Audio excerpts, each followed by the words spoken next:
Eric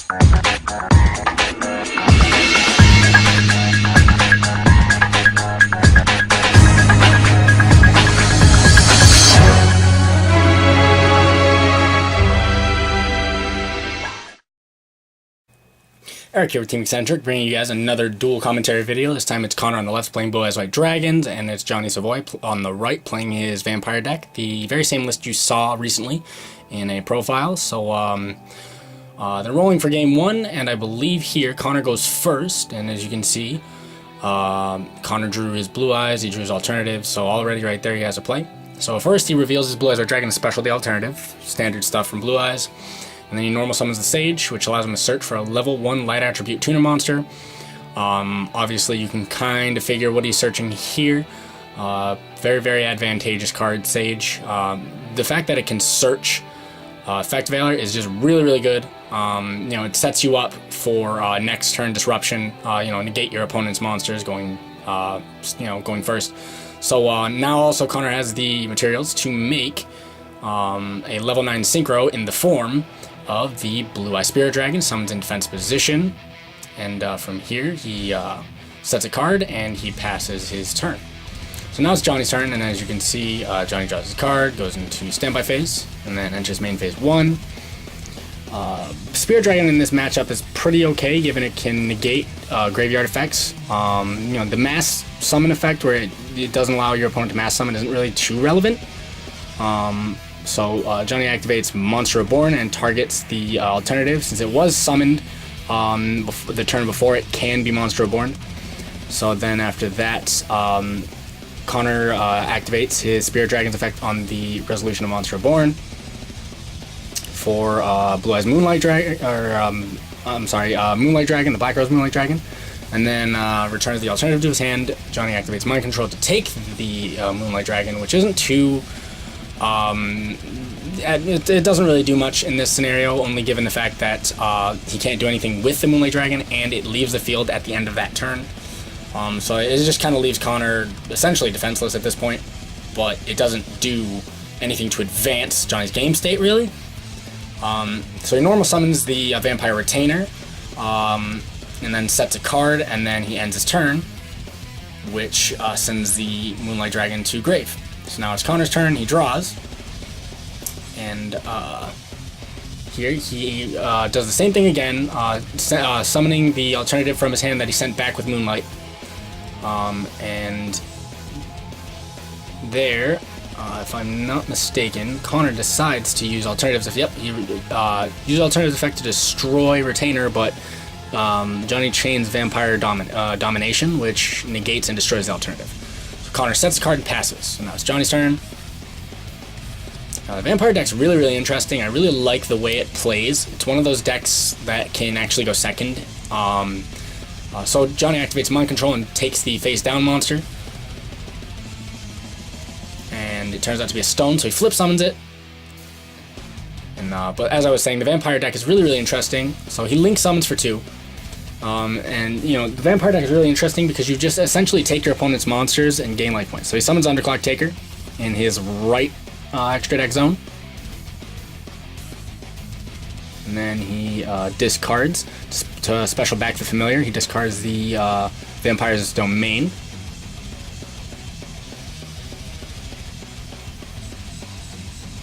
And from there, he's looking at his graveyard, figuring out what plays he can make, so he searches Vampire's Desire. So he activates Desire and sends Familiar to grave, and then he specials the Familiar by banishing the Retainer from his field. Then he attempts Familiar effect, Connor reads it, and then he chains Effect Veiler.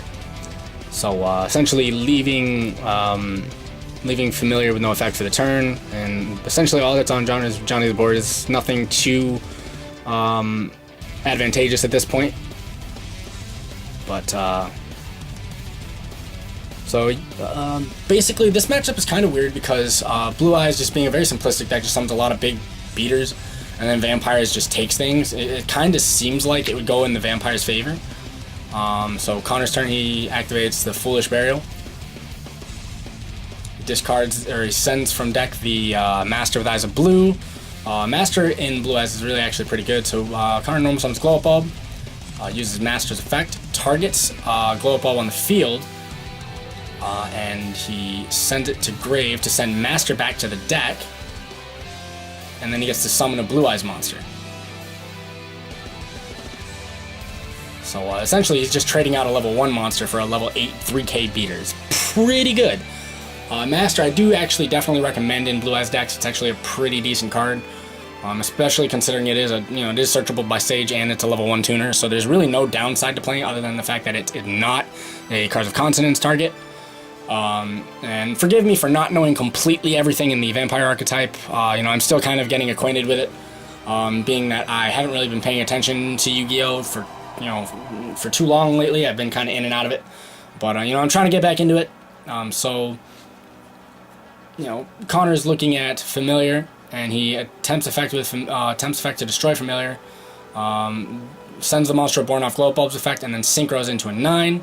He makes the Cloud Castle, and there it is. There's a Cloud Castle. Really, really good little combo here. As long as you have a Spirit Dragon in Grave, you can use Cloud Castle's effect to bring it back, and then you can overlay for a rank 9. We all know that would be Calamities.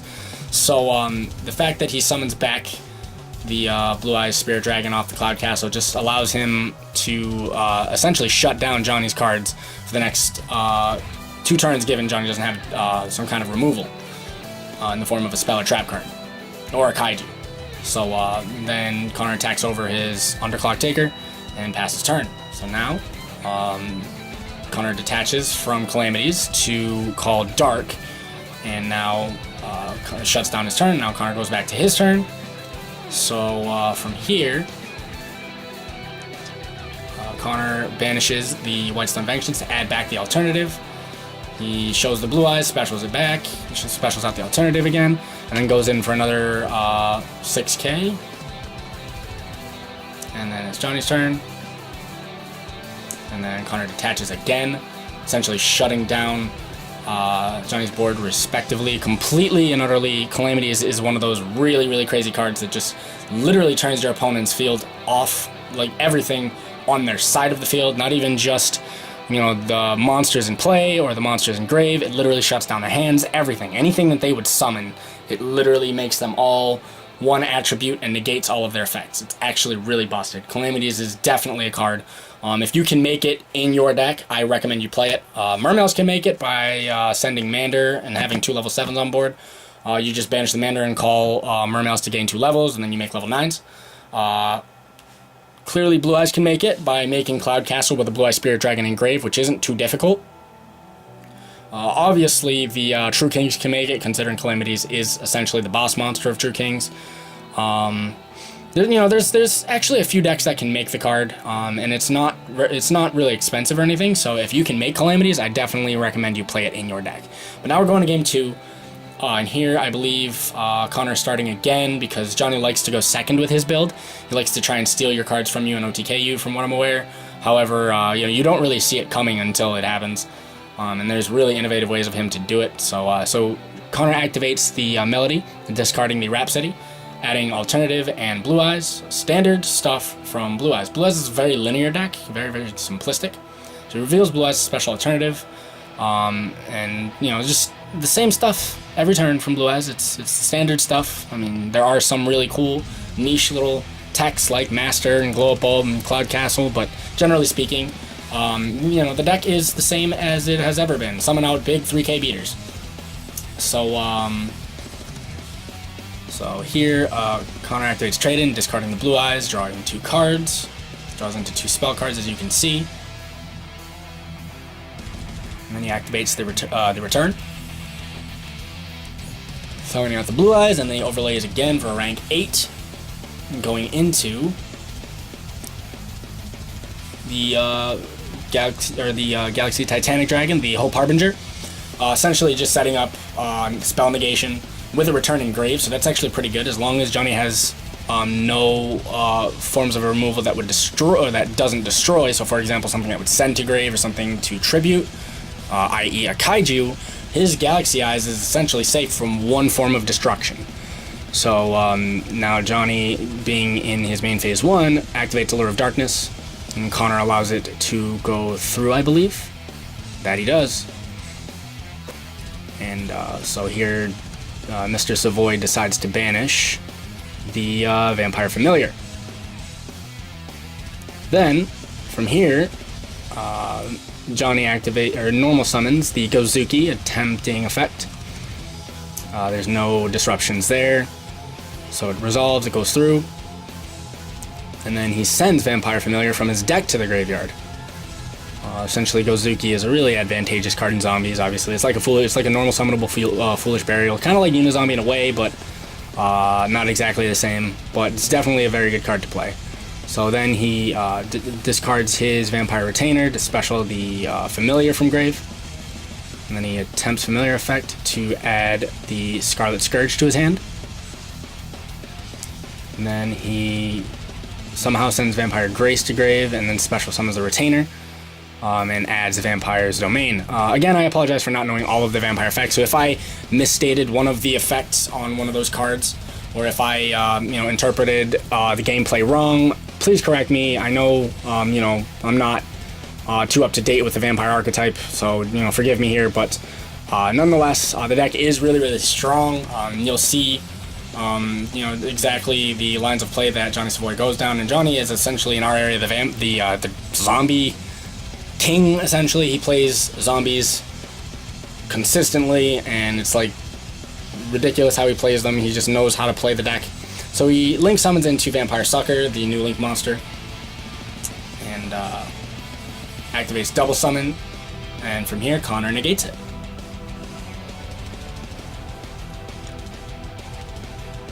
And then he activates Vampire's Domain. Essentially, double summon I feel like was a bait, so that he could bait out the negate on the Hope Harbinger. And with Vampire's Domain, essentially you can pay 500 life points to get an additional normal summon, and any battle damage he does with a Vampire, if I'm not mistaken, goes to his life points. So now he activates Vampire Desire.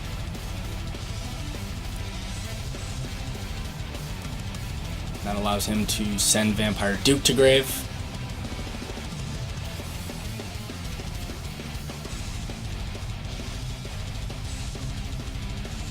And he can tribute summon for the Vampire Scarlet Scourge. I really like, I will say this about the Vampire archetype, I really like the archetype's artwork. It's very reminiscent of Castlevania, obviously another Konami property. And now that allows him to special summon out 2 vampires. He summons out Vampire Duke, and then specials out Vampire Grace. Essentially putting a lot of monsters on board here. So then he forces, if I'm not mistaken,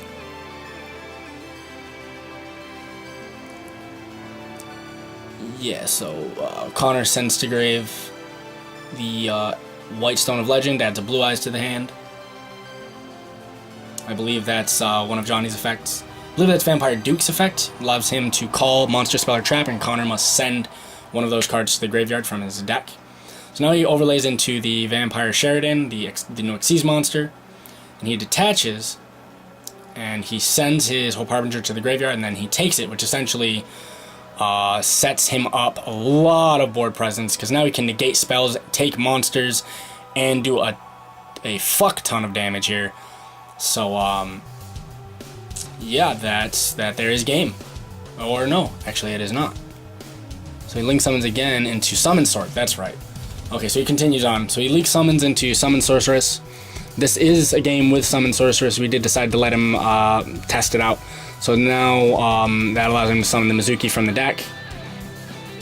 And then he specials Fraulein from his hand, increasing his Vampire Sheridan's attack points.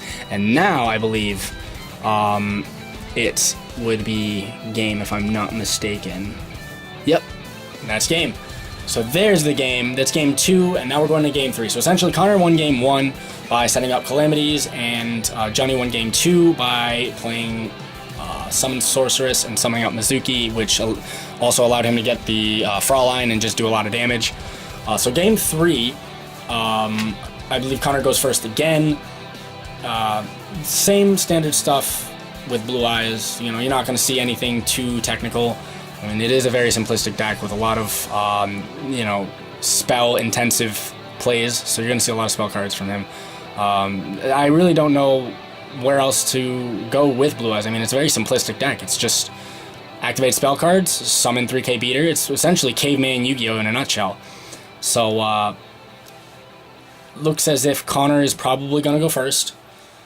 So he normal summons the Sage and searches Effect Veiler. And from here, I believe he ends his turn, so now it's Johnny's turn.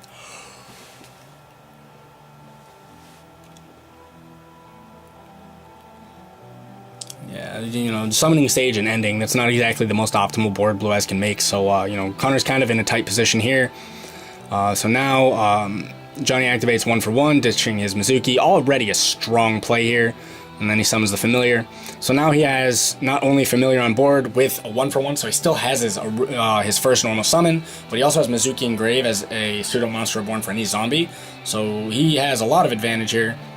Connor Effect Veiler is his Familiar, which I believe is probably a bait from Johnny. But, you know, Connor really doesn't have too many options of play to go down. So now Johnny activates Reasoning. And Connor must call a level. I can't remember exactly what level he called. But now he summons the Unizombie off of Reasoning, and he still hasn't normal summoned. So there's a lot of lines of play that Johnny can go down, a lot of you know, different play strings that can be made here. So he sends the Gozuki from deck to grave using Unizombie's effect. And he, let's see here, he link summons into the Vampire Sucker. And then he banishes the Mizuki to summon the Gozuki, and then he gets to draw a card off of Vampire Sucker's effect.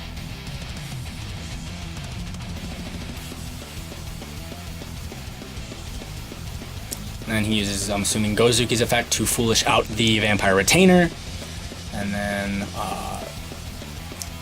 thinking on his play sequencing here, Johnny has a lot of different things he can do, a lot of different, I mean, honestly, you know, Connor's in a very bad position. So now he discards his Vampire Domination to special out the Retainer, which allows him to search. So he searches Vampire Desire. You see how the deck works, essentially. Just like the way the Vampire deck works is actually really well designed, in my personal opinion. It's just really good. You know, just being able to not only special your own stuff from grave off of their own effects, but also taking your opponent's monsters. Just really good. So activates Vampire Desire, which allows him to send Vampire Grace from deck.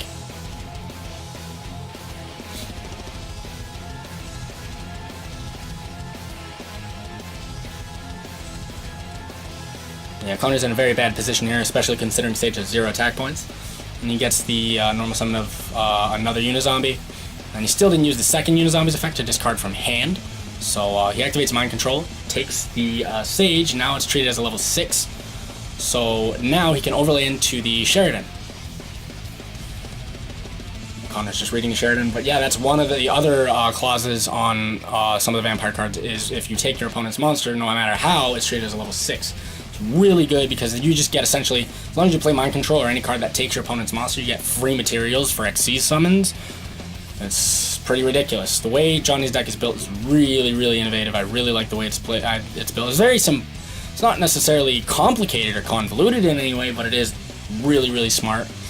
You know, it does take you know, a very good way to play. So now he already swung in for a bunch of damage, and then he makes the Scarlight and blows up for game. Connor was left with 400 life points after Johnny's battle phase here, and then Scarlight just blew him up for game. So that was the game, guys. That was game 3. Johnny won. Connor won game 1. Johnny won games 2 and 3. That Scarlight play at the end was really cool. You know, just kind of stunting on Connor's little board there. But either way, you know, we really appreciate all the views you guys can give us. So, you know, I know this game was poorly commentated on because of my lack of knowledge due to my not researching a vampire archetype. I tried the best I could here. I just didn't want to not put this game out because the game is really well played, and you know, it's just It's just a really cool game to watch, in my personal opinion, because neither of these decks are necessarily meta. So you know, some people might not really be paying attention to these decks, but it's just really fun to see rogue decks. With that being said, I'll drop the video here. You know, like, comment, subscribe as always. Eric here with Team Eccentric, and I'm signing out. Rate and subscribe, leave your comments and ideas in the comment section below, and don't hesitate to give us respectful suggestions on content you want to see. Eric on behalf of the team saying take care, and Team Eccentric out.